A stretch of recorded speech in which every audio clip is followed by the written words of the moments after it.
Bienvenidos al podcast Tu Voz Mujer Inspira, un espacio en el que buscamos inspirar a las mujeres a ser líderes en la ciencia, en la política, en la empresa, en la cultura, en el activismo, en todos lados. En este nuevo episodio me abro con ustedes, las mujeres, para contar mi historia, la historia de Sara García. Como fundadora del podcast me interesa que me conozcan y que se inspiren de los retos que he enfrentado desde mi infancia, mi formación, mis decisiones que tomo a corta edad y que me marcan un antes y un después en mi vida. Asimismo, el camino que he recorrido y que me ha llevado a ser quien soy. Y a tomar también la decisión de hacer este podcast para ustedes. Me defino como una doctora, una feminista, una científica y una madre. Y una mujer que se sigue reinventando cada día porque una no es el ser que es, sino la que busca ser. Busco entender y exponer quién soy, mi esencia, no solo para mi propio raciocinio, sino para dejar un legado de vida a las humanas de mi tiempo y a mis hijos varones también, con la intención que descubran y redescubran todas las veces que sea necesario el conocimiento de su alma, lo que su ser anhela en lo más profundo de su corazón, y que no dejen de realizar esa búsqueda incesante de ir tras lo que quieren y siempre volver a ellas y a ellos mismos, a su centro. Quiero recordarles que pueden perder todo, pero su esencia jamás. Que descubran que todo lo que son lo llevan siempre consigo mismos y consigo mismas, que no son un trabajo, que no son su pareja, que no son su familia, porque si todo eso se va de su vida o no está presente por alguna razón, no tienen que dejar de ser ellos mismos. Al contrario, esas situaciones definen de manera más clara quiénes son y qué son capaces de hacer y de ser. Estas palabras las retomo para empezar a describir lo que es el alma y la esencia humana desde mi propia experiencia. ¿Qué es la esencia humana? Escuché dos frases de dos podcasts y partes de una entrevista que me realizaron, las cuales ayudan un poco en su comprensión. En el podcast de Tu Voz Mujer Inspira, justamente que entrevistamos a Emma Fuego, que es una mujer en el universo de la conciencia, le llamamos. Ella nos decía: en algún momento he perdido todo, menos mi esencia. He descubierto que todo lo que soy lo llevo siempre conmigo. También en otro podcast de Emilio Antún, podcast Diario de un Humano, él dice: yo no soy mi trabajo, porque si me corren, dejo de ser yo. Yo no soy mi pareja, porque si me deja, dejo de ser yo. Entonces, ¿quién soy? Asimismo, en el podcast que me hacen, la entrevista más bien que hace Nayo Escobar a una servidora, él me decía: no paraste, Sara. Me llamó mucho la atención porque me dijiste: yo nunca paré. Y esa situación fue justamente cuando yo perdí mi trabajo en 2 ocasiones por mis 2 embarazos. No perdí mi esencia. ¿Por qué? ¿Quién soy? ¿Cuál es mi esencia? Justamente eso, no parar. No paré, no dejé de moverme, me levanté cada día a ir por más. Seguí y mantuve mi esencia de ser perseverante, de ser apasionada, de ser intensa, de ser fuerte. Y la fortaleza sin duda la heredé de mi abuela. Es una esencia que no puedo negar, y al mismo tiempo que puedo ser muy tierna, cariñosa, llena de amor y contemplación por la vida, también tengo una gran fortaleza, resiliencia, y para tenerla se necesita sin duda mucha valentía y mucho coraje. En mis venas llevo el coraje de mi abuela por salir adelante, sola si es preciso. Mi esencia es esa: ser valiente, ser perseverante, ser fuerte, siempre dispuesta a ir por más de todo aquello que nutra mi alma y mi ser. Soy muy perseverante, apasionada, intensa, fuerte, determinante, valiente, con un gran amor a la vida y a los míos. Y una de las frases que también describen un poco de eso y que es de mi autoría es decir que mi autonomía es mi tesoro más sagrado y mi individualidad como humana, autónoma, independiente, es mi tesoro más sagrado. Y repito, una no es el ser que es, sino la que busca ser. Esa frase siempre viene a mí cuando quiero explicar cómo he alcanzado todo lo que me he propuesto ser en esta vida y quién soy. También las siguientes frases de mi autoría que se asocian a esa búsqueda que me ha acompañado toda mi vida desde pequeña y que he escrito he publicado conforme las iba viviendo y escribiendo.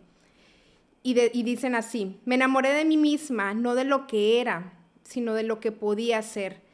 Desde niña sabía que mi lugar era entender y cambiar al mundo como estudiosa académica y líder social, y con el poder de la palabra inspirar, porque no pertenecía a ningún otro lugar. En este episodio y en venideros vamos a alternar con las historias de otras mujeres.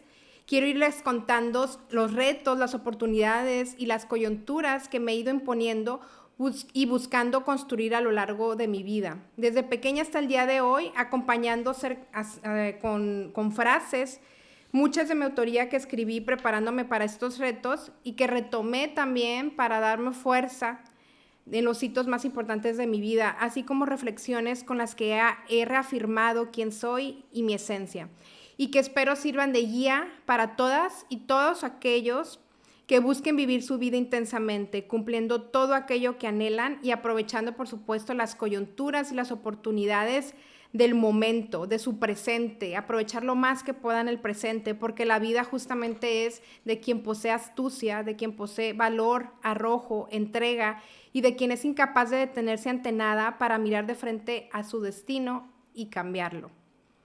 Ahora voy a empezar a platicarles un poco sobre mis primeros años de raciocinio, de conocimiento y autonomía, así le llamo. Y esto fue entre los años de 1993 al 2000, cuando era niña, y desde siempre, tenía un gusto excepcional por la escritura, por la lectura, y tengo un recuerdo muy peculiar de mi infancia, que poco he contado, pero que no puedo borrar de mi memoria.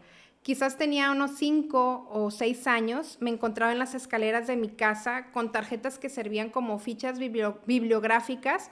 Recuerdo muy bien que eran blancas con rayas azules y una división de una línea de color negra con sangría a la izquierda y otra división para el encabezado. Eran de hoja tipo palina. Yo escribía y dibujaba en esas tarjetas. La verdad no recuerdo mucho qué escribía, pero me gustaba usarlas y traerlas conmigo. Es característico que fueran fichas bibliográficas, esas que todo estudioso de esos tiempos, en los 90s, usaba.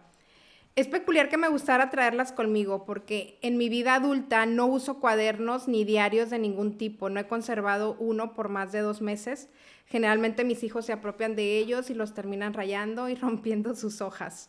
Además, crecí en la era de la computadora de escritorio con Windows 95 a mis 9 años. Fui la primera que supo usarla en mi casa y les enseñaba a todos. Y ahí mediante crecí escribí en Word mis diarios y todo lo que vivía, sobre todo temas románticos y algunas canciones que compuse en la preparatoria. Mi papá todavía conserva los archivos y me cuentan de qué tratan. También recuerdo que leía desde que tengo uso de razón y que aprendí a leer a los 6 años, me supongo, las tiras de Mafalda. Me fascinan, lo siguen haciendo. Así empecé a comprender y entender cómo funciona el mundo desde la perspectiva de Quino, el creador de Mafalda. También hay otra anécdota muy peculiar, que fue mi primer discurso en público a los 7 años de edad, que describe justamente esta esencia por el gusto de la escritura y la lectura, y más allá mis habilidades de hablar en público desde pequeña. Fue a mis 7 años cuando el profesor López Arciniega, coordinador y editor del libro Los niños escriben, sugirió a mi mamá, quien era directora de Educación y Cultura del municipio de Culiacán, que yo diera un discurso en la presentación del libro en el recinto del H Ayuntamiento de Culiacán. No lo recuerdo mucho, pero en mi familia lo cuentan como una gran hazaña que me atreví a hacer sin miedo a nada, sobre todo porque di las gracias al presidente municipal de ese entonces, el doctor Humberto Gómez Campaña, por la oportunidad del trabajo a mi mamá y el poder yo estar ahí presentando ese libro a tan corta edad. También hay otra anécdota y fue un viaje a Cuba que nos llevan mis papás de niñas, a mí y a mis hermanas, y que me ayudan un poco a vincular o se vincula con mi entendimiento sobre la realidad desde pequeña. A los 7 años me llevaron a conocer La Habana, Cuba, y mis padres también cuentan con orgullo que al finalizar el viaje yo les dije: entonces Fidel Castro es el papá de todos en Cuba, haciendo alusión y comprendiendo el sistema económico ahí imperante, el socialismo. Además, mis padres todo el tiempo hablaban de capitalismo, de socialismo y de economía en casa. Tenían largas discusiones que siempre escuchaba. Era natural, ya que ambos son economistas. Mi papá me pedía leerle los libros por la mañana. Así, mi gusto por la lectura se fue acrecentando y alimentado por mis padres, que veían en mí algo especial en ese sentido. En primaria, ya más grande de 9 años, llegué a ganar primeros lugares en los exámenes de la SEP, demostrando mi pasión por los estudios. Entonces ahí empecé a comprender más mi esencia. Me caracterizaba por ser una niña muy estudiosa. Y justamente ya 7 años después, a mis 14 años de edad, decido por mi educación. Y aquí quiero hacer alusión a una frase que justamente llevan o tiene que ver cuando tomas decisiones determinantes. Y dice así: lo que quieres en la vida solo comienza con un paso decisivo y determinante.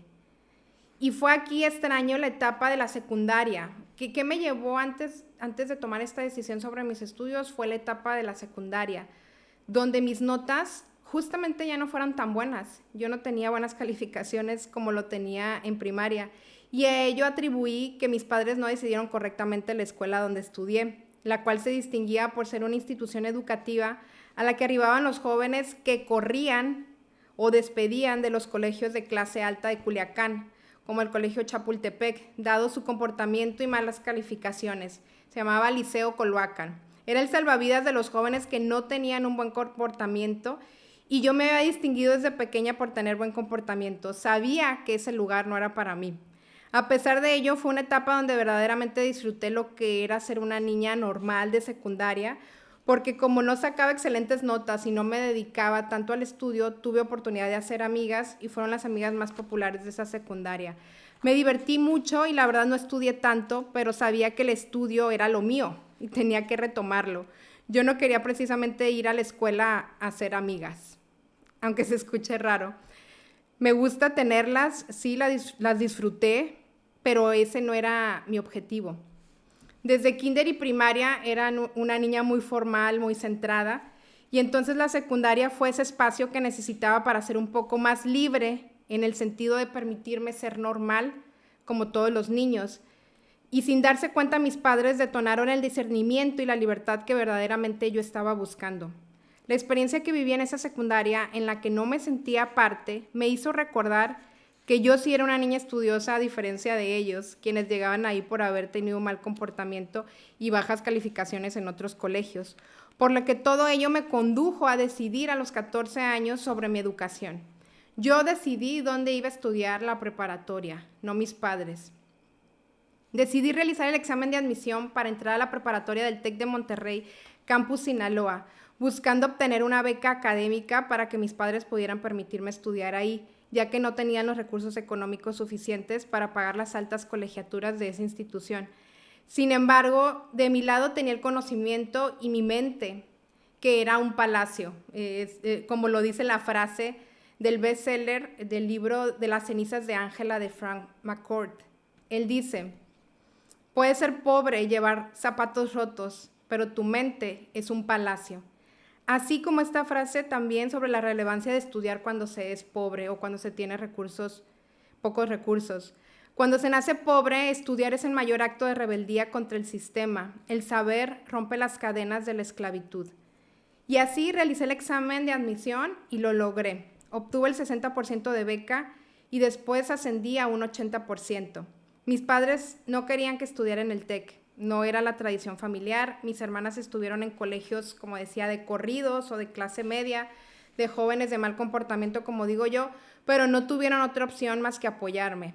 Mi madre siempre me ha dicho: no puedo negarte acciones de tu vida que sean para un bien. Y comprendían que era para un bien, y el bien era el estudio. Y eso me recuerda una frase que define bien esta situación: esfuérzate y deséalo tanto que el universo no tenga más remedio que dártelo. Eso que ellos valoraban en la vida, por lo que ellos siempre me habían valorado desde pequeña, y exacto lo que ellos eran, licenciados en economía, con maestría, ambos profesores investigadores y con doctorado, ¿cómo me iban a negar el que yo quisiera estudiar y superarme más allá de lo tradicional en la familia? Bueno, hay que decir que también ellos son de pensamiento izquierdista, por algo me llevaron a Cuba tan pequeña. Entonces, el TEC de Monterrey no era precisamente eso. Ellos hubieran decidido que entrara al colegio de los corridos o a una preparatoria de la Universidad Autónoma de Sinaloa, la UAS. Y ahora que lo recuerdo con el propósito justamente de este podcast, para contarles mi historia, no siempre analicé que así habían sido las cosas. No siempre lo conté así, porque no recordaba exacto mis pensamientos. Yo sí los recuerdo.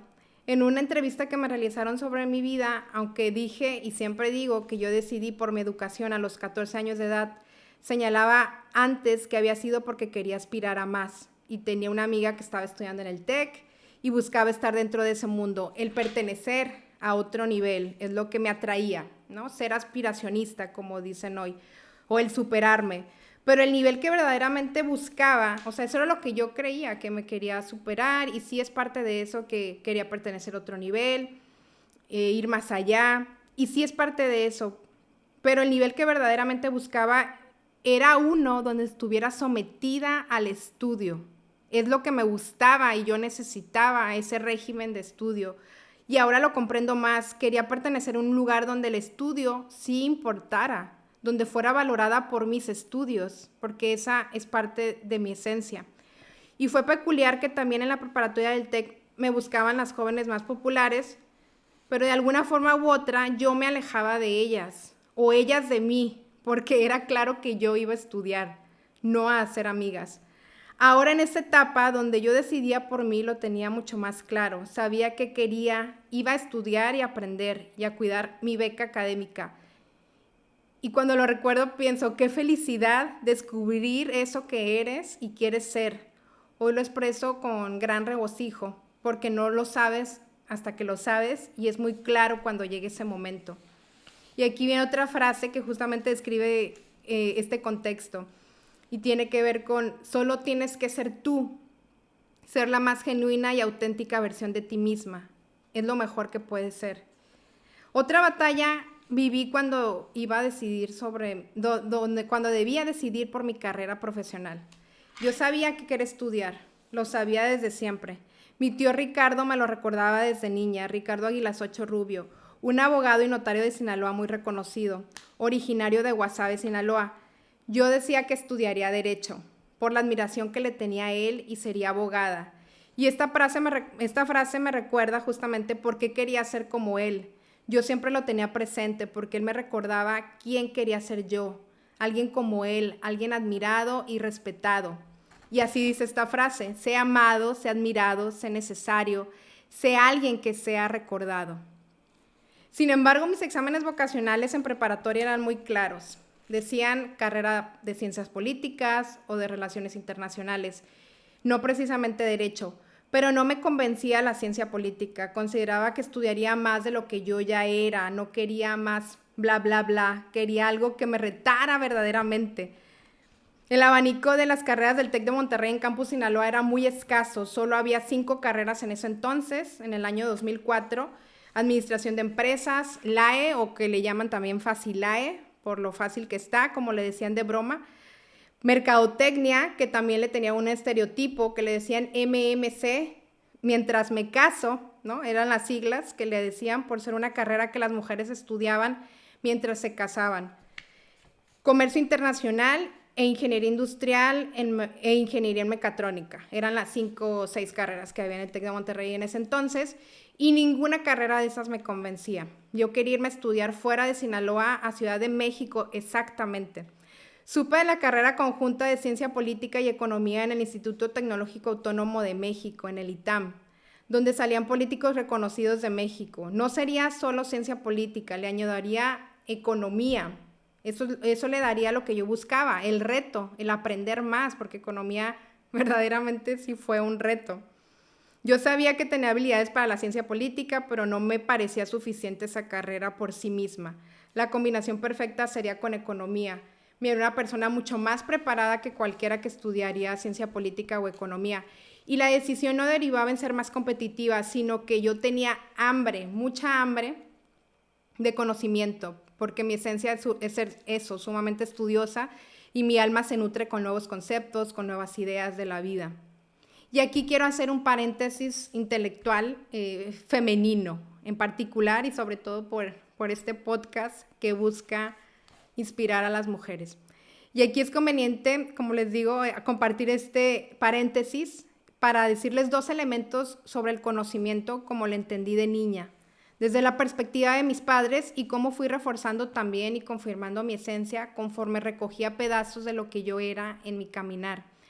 Al toparme con esas piezas que me construían y reconstruían, pero sobre todo con las que me reconocía como esa mujer, ese ser humano que siempre quise ser, haciendo alusión nuevamente a que una no es el ser que es, sino la que busca ser, y que conduce a responder esa pregunta constante e incesante de ¿quién soy?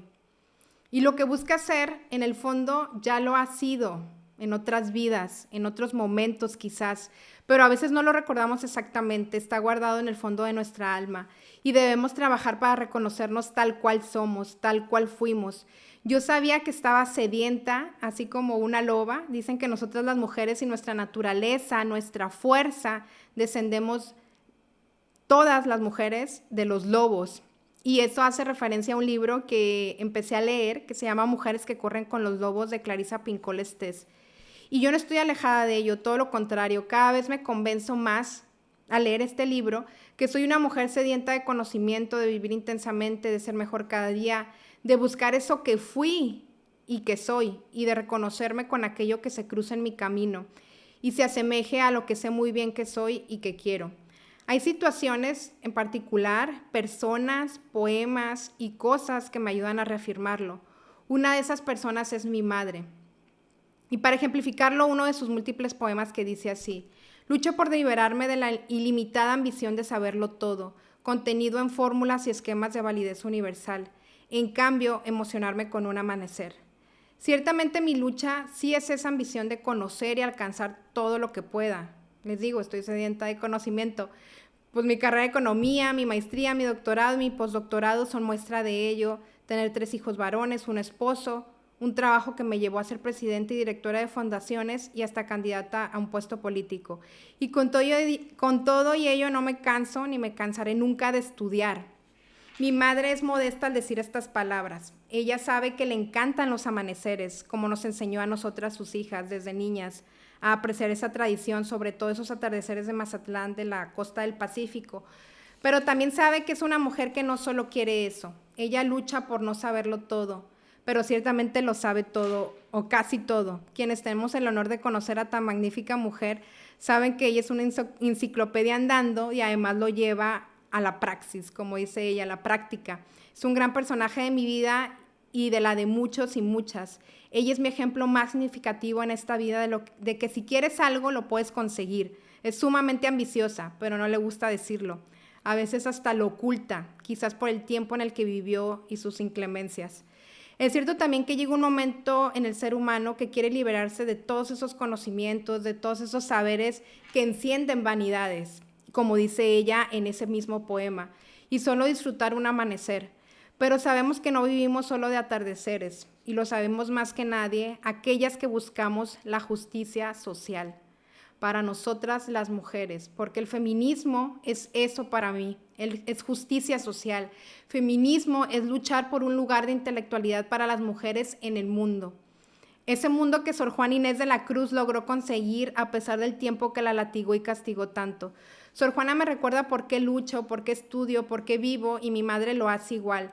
También otras mujeres admirables en la vida del México actual, como Luisa María Alcalde, como Tatiana Cloutier, como Cristina Sada Salinas, como Rebeca Cloutier, de hecho que han estado en este podcast, excepto Luisa María Alcalde, que todavía no la conseguimos, pero esperamos que nos escuche y podamos invitarle y conseguir que esté con nosotras. Y estas últimas son grandes amigas, y como les decía, Luisa María, la primera, es alguien a quien anhelo conocer más de cerca y traerles aquí al podcast. Son mujeres de mi tiempo y de mi lucha, mujeres que me han acompañado y que me han instruido, mujeres que admiro. Ellas me recuerdan lo que está detrás de esa mujer segura que todas debemos anhelar. Detrás de una mujer segura está su deseo de transformación personal en un ser individual, único e independiente, con personalidad y concepciones propias, con capacidad de decidir y de actuar por cuenta propia, con movilidad y autodeterminación. Esa es una frase que les dejo justamente para anhelar a ser esas mujeres, que ya lo somos, solamente tenemos que recordarlo. Y bueno, ahora voy a otra parte de mi reto. Esto fue un paréntesis, como les decía, intelectual femenino. Y ahora voy a seguirles contando más de mi historia. Y esto fue ya más avanzado en los años de mis estudios universitarios. del 2004 al 2011 aproximadamente.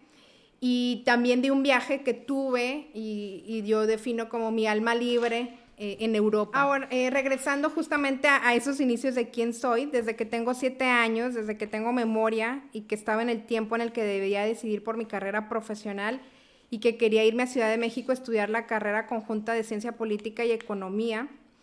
Y dado mi propósito, sí realicé el examen de admisión y apliqué para ingresar al ITAM con el objetivo de conseguir beca.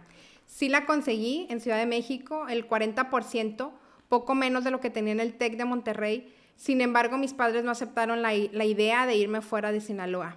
Me dijeron que no tenían recursos económicos suficientes para pagar mi manutención fuera de Sinaloa, aún y con la beca. Sus opciones fueron: si quieres irte fuera, podemos enviarte con tu tía Claudia, hermana de mi mamá, a McAllen, Texas, en una universidad allá, o quedarte aquí en Culiacán y escoger una carrera. Esas que yo no quería y que eran escasas en número y en reto, en el TEC de Monterrey. Ahí ya tienes beca y es mayor, me decían, quédate aquí en Culiacán si quieres. Al final escogí en el TEC de Monterrey, Campus Sinaloa, la carrera que consideré la más retadora, pero que no había aparecido en ningún lado de mis exámenes de vocación profesional. Y escogí solamente porque sentía que era una carrera que me iba a retar más que las demás, y fue Ingeniería Industrial. Entré a Ingeniería Industrial.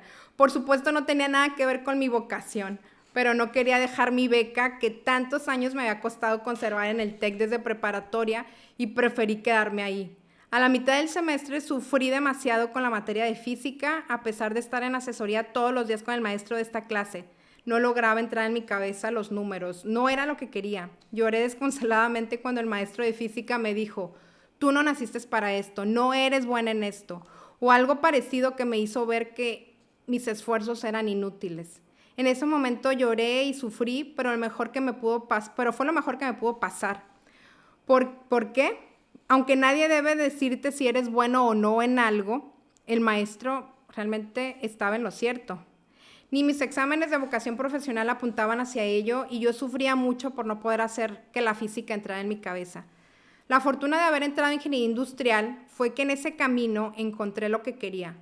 Casualmente, en la clase de matemáticas para ingeniería, me topé con un amigo de la prepa que estaba haciendo el tronco común de la carrera de economía ahí en el campus Sinaloa, es decir, sus primeras materias que son comunes a otras carreras las inició ahí en Sinaloa y después se iría a Monterrey a continuar la carrera completa.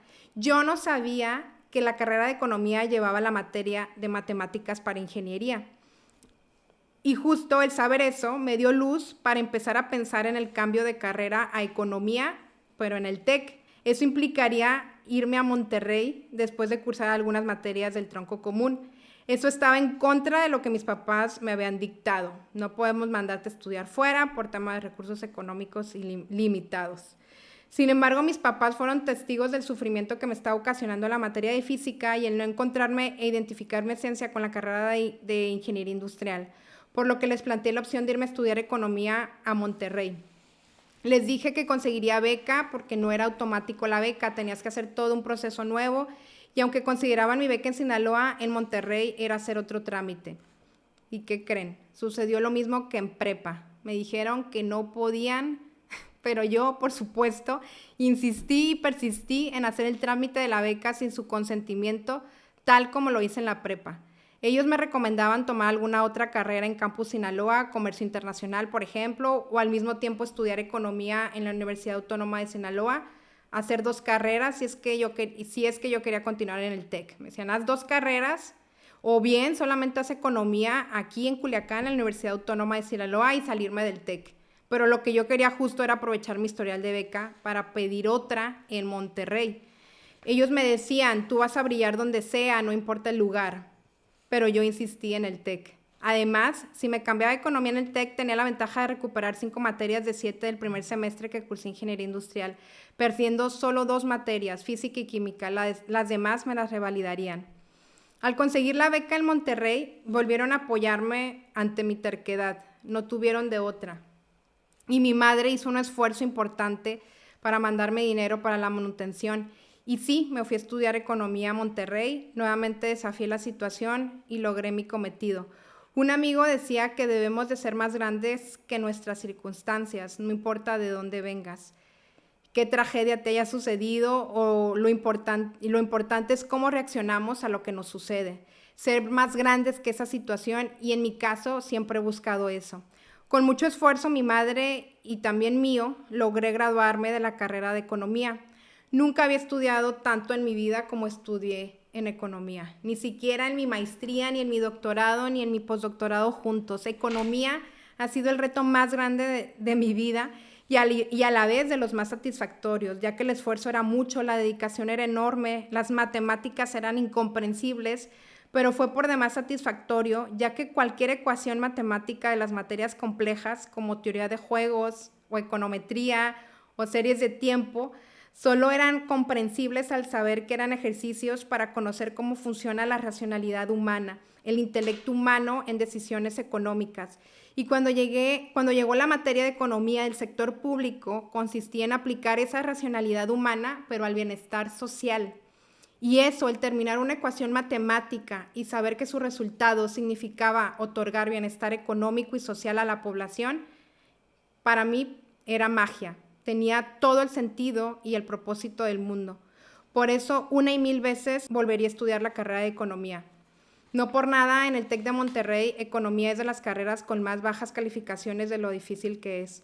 Aún así lo conseguí, y no solo fue esa licenciatura. ¿Creen que me había olvidado de ciencia política? Pues, esa carrera conjunta que quería hacer de economía y ciencia política, por supuesto que no. Si algo he aprendido es que en el camino nos vamos construyendo y aprovechamos las coyunturas o las creamos para conseguir eso que anhelamos. Y esto me recuerda otra frase que dice: no llegué deseándolo o esperándolo, sino trabajando para ello. Al menos aquellos que los deseamos con toda nuestra alma, porque en cuanto se topó en mi camino lo que le llaman en el TEC de Monterrey la modalidad Liderazgo para el Desarrollo Social, es una especie de especialización aplicada, no dudé en inscribirme. En el TEC existían distintas modalidades según tus intereses, por ejemplo, modalidad emprendedora, modalidad internacional. Podías escoger 5 materias optativas para irlas a hacer en el extranjero, en lo que tú quisieras, en música, en arte, en negocios. Yo no buscaba eso. Yo quería combinar la economía con el asunto social o político. Así que decidí que 5 materias optativas las dedicaría a esta modalidad, realizando un proyecto de desarrollo social de 2 años dentro de una organización no gubernamental o organización de la sociedad civil, OSC, llamada Prosur, ABP, aquí en Monterrey, que me llevó a vivir por 6 meses en la comunidad del sur de Nuevo León, o le llaman también La Chona, en la Ascensión, Nuevo León. Era una de las zonas y pueblos más pobres del estado, sigue siendo. El propósito del proyecto fue capacitar a agricultores para formarlos con la mentalidad empresarial. Fue un año de diseño del proyecto, 6 meses de vivir ahí en la comunidad, de implementarlo, y 6 meses de evaluación y entrega del proyecto. Viví todas las etapas que se dedican para realizar una política pública o programa social: la formulación, el diseño, la implementación y la evaluación, por lo que significó una gran experiencia que me permitió sensibilizarme ante una problemática social directamente en la comunidad, donde comprendí lo alejados que estamos de la realidad económica y social que viven muchos mexicanos: la pobreza. No podía ser ajena a ello y debía seguir estudiando y formándome para hacer más por mi país y por mi estado. Ello permitió tener claro que mi siguiente paso era hacer una especialidad y maestría en políticas públicas, y así lo hice. Antes de graduarme, hice una especialidad en este tema, realizando 6 materias dentro de mi carrera de economía, lo que después me permitió adelantar mi maestría. Era un plan de carrera de 10 semestres. La mayoría se gradúa a los 9 semestres, yo hice uno más, y así logré graduarme de licenciada en Economía con especialidad en Políticas Públicas y acentuación en Liderazgo para el Desarrollo Social. Prácticamente hice la mitad de mi maestría dentro de la carrera. Posteriormente, 2 años después, continué mi maestría dentro del TEC de Monterrey en la Escuela de Gobierno y Transformación Pública, y solo tuve que realizar 6 materias más para obtenerla, ya que las 6 materias que hice en la especialidad dentro de Economía pertenecían al plan de estudios de esta maestría. Y ahora voy a contarles justamente una de las mejores experiencias de mi vida. En el año 2009, antes de graduarme de Economía, fue cuando me fui a estudiar, fue haberme ido a estudiar sin buscarlo, me fui a estudiar al extranjero, y al mismo tiempo recorrí parte de Europa occidental, yo sola por primera vez. Anteriormente mi mamá me había llevado en el 2000 y esto fue en el 2009. Haber escogido esa especialidad dentro de mi carrera, justamente la especialidad de políticas públicas y 6 materias dentro de la carrera, me permitió viajar a España en un verano para hacer una de esas 6 materias. Estudié la materia Gestión de Proyectos Estratégicos y Participación Ciudadana, caso de Barcelona y Bilbao, con estancia académica en la Universidad Autónoma de Barcelona y la Universidad de Bilbao.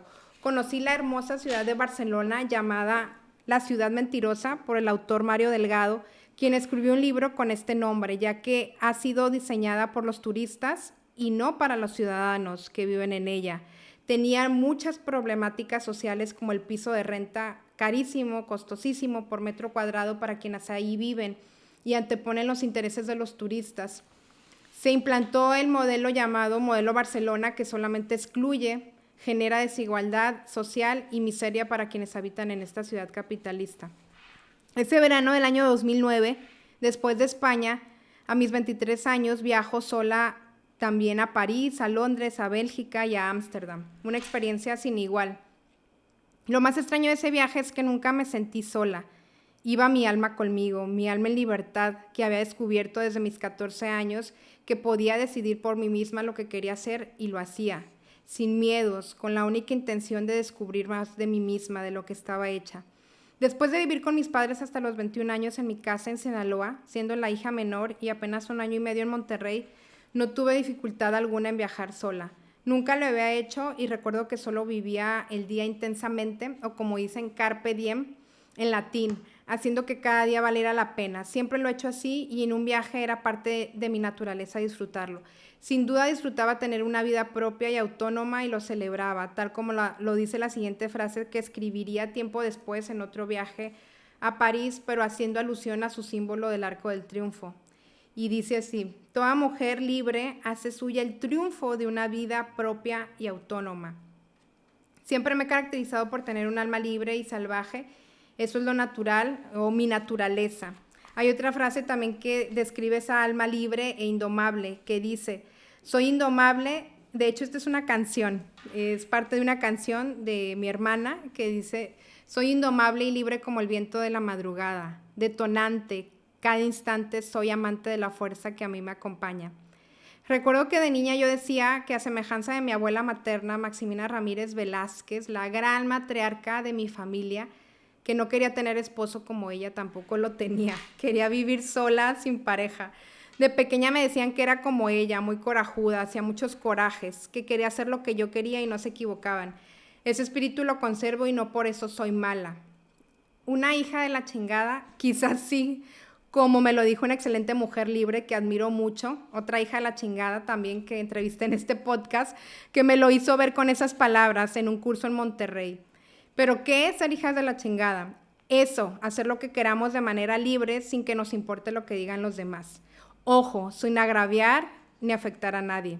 Y no deberíamos de sentir vergüenza por serlo, al contrario, orgullo sí, y amarnos tal cual como lo dice mi siguiente frase. Me amo a mí misma, la más revolucionaria y poderosa, así en género femenino, siempre. Cuando hablo de ser una mujer salvaje, recurro a volver a lo que éramos, lo que fuimos en nuestra infancia y que por razones de apegarnos a las normas sociales o al buen comportamiento en sociedad y que nuestros padres nos pedían, lo pospusimos o lo dejamos atrás. Yo nunca he dejado atrás lo que quiero. Siempre lo he antepuesto y he combinado con las circunstancias del momento. También recomiendo leer Quién es una mujer salvaje, en términos de Clarisa Pinkola Estés, que es autora del libro Mujeres que corren con los lobos, pues ayudará a comprenderlo mejor y a buscar esa mujer que olvidamos ser y que la sociedad ha tratado de civilizar. Recordemos que lo que fuimos siempre seremos. Recordemos también que la ambición no nos hace malas mujeres o malas madres. Al contrario, orgullo debemos sentir cuando buscamos ir por más. El amor no es lo único que nos define a las mujeres. De ahí la siguiente frase de la película Mujercitas, que dice: creo que las mujeres tienen mente, tienen alma, además de corazón, y tienen ambición, tienen talento, además de belleza. Estoy harta que la gente diga que la mujer solo sirve para amar. Esa ambición nos puede llevar a cambiar el mundo. Usémosla, usemos nuestros dones y talentos como mujeres y seamos lo que queramos ser para tener un mundo mejor, como lo dice esta frase. Mujeres astronautas, mujeres científicas y juezas de la Suprema Corte no son buenas o malas. Son malditas, audaces, peligrosas y triunfadoras. Si las mujeres fuéramos más ambiciosas en el sentido de creer más en nosotras mismas y nuestras capacidades, podríamos definitivamente cambiar el mundo. Retomando más de mis estudios profesionales de carrera y maestría, debo destacar el momento en que da inicio mi vida laboral. Sucede justo en el año 2009, unos meses antes de irme a Barcelona. Inicio mis prácticas profesionales en el corporativo de la empresa FEMSA, situada en Monterrey, en el área de asuntos comunitarios y responsabilidad social, apoyando a las áreas de acción comunitaria, investigación social y donativos. Una gran escuela fue FEMSA para mí, al mismo tiempo que estaba realizando mi especialidad en política pública y mi carrera de economía.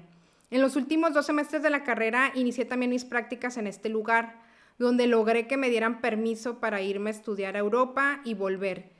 Desde ese año 2009 y hasta 2013, FEMSA fue mi lugar de trabajo. Durante 4 años crecí de ser una practicante a pasar a un puesto de analista de asuntos comunitarios y después coordinadora de desarrollo social. Y aquí inicia lo interesante y una de las etapas más difíciles y afortunadas de mi vida por el aprendizaje que ello me trajo en lo personal, profesional y familiar, cuando me vuelvo coordinadora de desarrollo social. En el año 2011 logré proyectos corporativos y ejecutivos muy exitosos, pero justamente también viene aquí una turbulencia personal, profesional, académica y familiar. En el 2012 yo no imaginaba todo lo que estaría por venir. El fin de año 2011 solo pensaba en seguir estudiando, dando resultados en el corporativo donde trabajaba para ganarme el permiso de realizar otros estudios en políticas públicas en la Universidad de Georgetown en Washington, D.C. Esto fue 4 años después de haber ingresado a FEMSA. 3 años después aproximadamente yo quería volver a estudiar en el extranjero y terminar ese mismo año mi maestría. Después de 6 años de noviazgo, 3 años de distancia y apenas 2 años continuos en el mismo lugar con mi pareja, veía demasiado lejos el altar. Primero estaba mi carrera profesional y lo demás iba a dar con el tiempo, cuando ambos consolidáramos nuestras carreras profesionales en la misma ciudad, posiblemente en 2013, así lo planeaba con mi pareja. Pero no es sino en abril del 2012 cuando mi pareja me sorprende pidiéndome que me case con él, después de vivir 2 años juntos aquí en Monterrey y 6 años ya de noviazgo a distancia. Con un viaje de estudios a la vuelta de la esquina, una tesis que terminar para graduarme en diciembre de mi maestría y además seguir trabajando de tiempo completo, yo solo veía planes de mi matrimonio hasta en 2013. Yo pensaba que tenía que hacer una cosa a la vez, como siempre lo había hecho, y así tendría todo asegurado. A la par de seguir trabajando de tiempo completo, mis planes eran primero hacer mi viaje de estudios, segundo, graduarme de la maestría y tercero y último, casarme. Para mí no había prisa en casarme, porque claro, yo siempre he pensado así, y hay una frase que dice, mujer, sueña sobre tu vida, no sobre tu boda. La prisa era principalmente de mis papás. Ya teníamos 2 años viviendo juntos en unión libre, y desde la perspectiva de mi papá, eso no podía continuar así. Se acostumbrarían a vivir así y no se casarían, decía mi papá. Ese año 2012 viví una de las experiencias más abrumadoras y a la vez enriquecedoras de toda mi carrera profesional, académica y personal. En el ámbito profesional, en la Oficina Corporativa de Desarrollo Social de FEMSA, donde trabajaba, planeaba a inicios de año una campaña de comunicación interna para los empleados a fin de promover el voto razonado para la elección presidencial del año 2012 en los más de 100,000 empleados de las principales unidades de negocio de esa empresa, Coca-Cola FEMSA y OXXO, a nivel nacional, la cual implementé con éxito. Mientras que en el ámbito personal acepté el compromiso de casarme con mi novio, con fecha no definida, pero con miras a diciembre de 2012, ya que yo realizara mi viaje de estudios de verano en Washington, D.C. y terminara mis estudios de maestría. Esos eran mis planes. Si bien logro irme a mi viaje de estudios en el verano, en julio que regreso, la vida me cambia mis planes y llega otra sorpresa que daría un giro de 360 grados a mi vida, un embarazo gemelar. Por si fuera poco, una boda encima, una tesis de maestría que terminar, un trabajo de tiempo completo con planes corporativos ambiciosos que seguir, tales como la gestión de la red de voluntarios FEMSA, OXXO, Coca-Cola y FEMSA en 10 países. Ahora yo sería mamá no solo de un bebé, sino de 2, e igualitos. ¿Qué acaso esto sería una lección de que en la vida nada es seguro? Efectivamente me doy cuenta de que lo único constante en mi vida era el cambio y tenía que adaptarme al mismo. Mis planes de hacer una cosa a la vez ya no funcionarían y tendrían que retomar la sabiduría de la tortuga, sin prisas pero sin pausa. No podía parar todo lo que tenía de planes académicos, profesionales y personales, pero a la vez debía dar una pausa virtual por mi salud y mi bienestar, vivir mi embarazo estable. Y fue una pausa virtual para mi mente, porque mi cuerpo no dejaba de levantarse cada mañana y seguir mi rutina diaria, tesis, trabajo, planes de boda, vida en pareja, y era la rutina de cuidar mi embarazo. Me di cuenta de mi fortaleza en momentos complejos, tenía que seguir adelante, persistir y resistir. Y recuerdo aquí también una frase que dice, en medio del invierno aprendí por fin que había en mí un verano invencible. Me caso en octubre del 2012 y en enero y marzo de 2013, durante mi permiso por maternidad, inicio y termino mi tesis de maestría. En febrero de 2013 tengo con éxito a mis gemelos Patricio y Alonso y en abril de 2013 regreso a trabajar al corporativo ejecutando un voluntariado en alianza con las unidades de negocio de FEMSA, OXXO y la organización chilena Un Techo para mi País. En julio de 2013 me gradué de mi maestría en políticas públicas en el Tecnológico de Monterrey con estudios internacionales en la Universidad de Georgetown, en la Universidad de Deusto Bilbao y en la Universidad de Barcelona. Y en julio de 2013 decido cerrar un ciclo en FEMSA y abrir otro ciclo con mi familia y nuevos planes profesionales académicos. En enero de 2014 apliqué para realizar estudios de liderazgo en la Universidad de Harvard, Escuela de Gobierno de John F. Kennedy, con sede en Boston, Massachusetts, en donde estoy aceptada para realizar un programa ejecutivo que es el parteaguas para el comienzo de una nueva vida profesional y académica. A la par de continuar con mi vida como mamá de los gemelos Patricio y Alonso, madre, esposa, trabajadora y académica, así me definí en esos intensos 3 años de mi vida, del 2012 al 2014, que solo eran el comienzo de un camino mucho más largo y alto, cuya cima y meta todavía no sentí alcanzar y no había visto aún, pero que intuía. Justamente ese es el punto que hay que alcanzar. Estaba creciendo a un ritmo veloz y debía seguir por ese sendero, pasara lo que pasara. Y aquí recuerdo otra frase en relación con ello, que dice, a partir de cierto punto no hay retorno. Ese es el punto que hay que alcanzar. Y aquí viene justamente en el 2013, peculiarmente el número 13 es muy importante para mi vida. Mis hijos nacen un 13 de febrero del 2013, mis gemelos, y el pequeño Maximiliano nace el 13 de noviembre del 2018. Y justamente en el 2013 vivo una etapa de transformación y cambio, y fue el más duro, ha sido de los más duros de mi vida, pero también el más duro y doblemente feliz por los gemelos.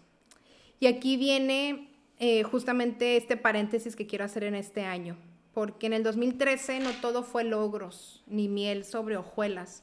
Fue un año muy duro y al mismo tiempo de manera ambivalente muy feliz. Es cuando nacen mis gemelos, Patricio y Alonso, los 2 seres más bellos que ha visto mi alma y mis ojos por milagro divino. Fue un embarazo de alto riesgo, gemelar. Yo debía cuidarme mucho. No podía seguir siendo esa Sara intensa que vive el carpe diem, el intensamente sin importarle nada más. Tenía 2 seres que estaban formándose dentro de mí. No podía hacer ejercicio como venía haciéndolo de forma intensa, tampoco quedarme trabajando hasta el anochecer. Tenía que dejar de ser, como decimos, una workaholic o una adicta al trabajo. Eso debía quedar atrás. Debía equilibrar el trabajo y mi salud, empezando por salir a la hora que debía salir, a las 6 de la tarde, no a las 8 o a las 9 o a las 10 de la noche como acostumbraba. Eso no fue lo duro. Ahí yo tuve que adaptarme y lo hice perfectamente. Prueba de ello es que mis gemelos nacieron muy sanos, muy, muy sanos. Las consecuencias de equilibrar el trabajo y mi salud fueron que ello empezó a afectar la relación laboral con mi jefa mujer de ese momento. esa jefa con quien había logrado juntas éxitos profesionales muy importantes para el corporativo de FEMSA. Mi jefa empezó a notar mayor tranquilidad en mi forma de ser. Era evidente que no era la Sara acelerada e intensa de todos los días. Ella empieza a cuestionar mi comportamiento, me preguntaba por qué estaba tan tranquila y yo le explicaba que necesitaba tener paz y cuidar mi salud por mi embarazo gemelar de alto riesgo. A lo que ella me respondió que la paz no viene de afuera, sino que la paz viene de adentro. Respuesta que me pareció insólita. ¿Acaso no debía buscar esa paz para cuidar mi salud y un embarazo de alto riesgo? ¿Por qué no debía hacerlo? ¿Para seguir dando resultados tal como si fuera un robot? Y así empezó a manifestar comentarios no agradables que hoy en 2024 podrían ser considerados como acoso laboral y violencia de género. Me llegó a decir ante el hecho que ella buscaba también embarazarse en ese tiempo y no pudo, que la cigüeña se había equivocado, que ella era la que debió quedar embarazada, no yo. Al final, después de que nacen mis gemelos a los 3 meses de su nacimiento, luego de que regreso por mi licencia por maternidad y realizo mi último proyecto antes descrito, un voluntariado con la organización Un Techo para mi País, donde construimos casas, mi jefa me cita en una sala para informarme que después de 4 años de laborar en FEMSA, de esos solamente 1 año con ella, y apenas con 3 meses mis hijos recién nacidos, me informa que estoy despedida por desempeño laboral. ¿Desempeño laboral? Pregunto. ¿O fueron los cambios de mi vida y de mi personalidad los que no le gustaron? Yo sentía que dedicaba el 100%, quizás antes daba el 300%, pero no puedo ser juzgada por mal desempeño por dar lo que efectivamente corresponde en su justa medida. Era evidente que ya no le servía como madre. Qué conveniente.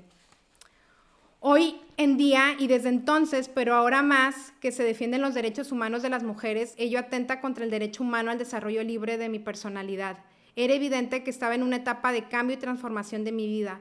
Pasé a ser de una empleada soltera a ser una empleada casada y con 2 hijos de un solo golpe. Lo más paradójico es que el área que mi jefa dirigía y que yo le apoyaba era un área de desarrollo social que buscaba promover la calidad de vida y el desarrollo integral de los empleados o colaboradores de la empresa y a sus familias en todos los ámbitos de su vida, el educativo, el familiar, de valores, etc. Y a mí me corren en cuanto tengo familia. ¡Wow! Eso sí fue un caso. De hecho, mi tesis de maestría la dediqué al caso de FEMSA. Antes de que me despidieran, lo elaboré y mi jefa era parte de mi comité de tesis de maestría. El caso de FEMSA yo lo reconocí en mi tesis de maestría como único en el sentido que promovió desde sus inicios en el año de 1900 que nace la cervecería Cuauhtémoc Moctezuma aquí en Monterrey y hasta el año que yo trabajé ahí en el 2012, es único en promover la promoción del bienestar de sus trabajadores y sus familias desde antes que lo hicieran inclusive las políticas públicas del gobierno, otorgándole casa a sus trabajadores antes de que se hiciera el Infonavit, así como servicio médico antes del Seguro Social del gobierno. De hecho, yo no pagué absolutamente nada por el nacimiento de mis hijos. Nos atendieron en una clínica que le llaman aquí en Monterrey La Conchita, le dicen, donde nacen los regios en Monterrey, coloquialmente, o Christus Muguerza, formalmente, cuyos gastos los absorbió la empresa. Fue totalmente gratuito. Por esa razón, y todo lo que impulsamos en esa área, pues resulta totalmente contradictorio que a mí me despidieran. Pero es claro que a mí no me despidió FEMSA, per se. Me despidió una persona, me despidió una mujer a otra mujer en su plena etapa de desarrollo familiar, siendo contradictoria a todo lo que debía impulsar ella como jefa de un área de calidad de vida y desarrollo integral de sus colaboradores y sus familias. Siempre sentí que recurrió al camino más fácil, deshacerse de mí, en vez de haber practicado la sororidad que debe haber entre mujeres, y más las mujeres que tenemos familias e hijos en una empresa.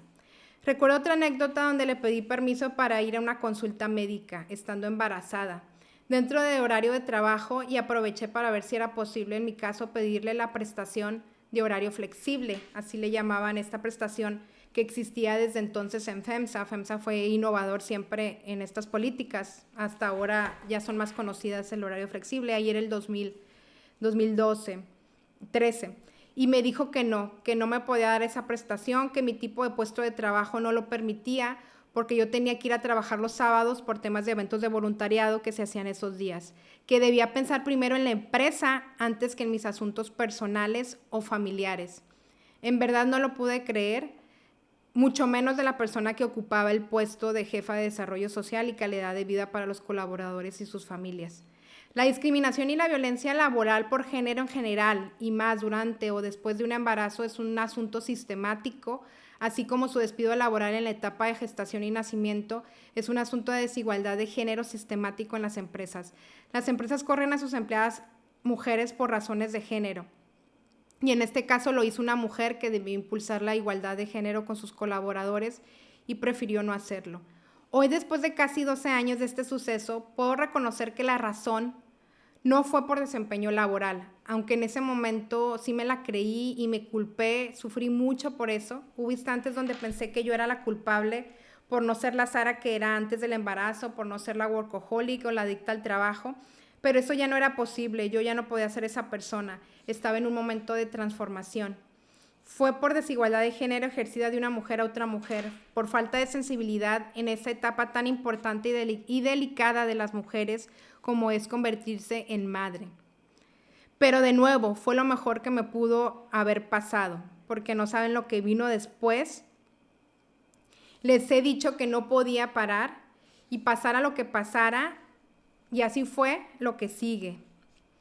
Y con esto cierro este primer episodio, donde justamente debemos recordar que hay que ser más grandes que nuestras circunstancias y a pesar de lo que vivamos, no parar y mantener siempre tu cabeza en alto y tus estándares altos, incluso cuando las personas o las circunstancias intenten derribarte.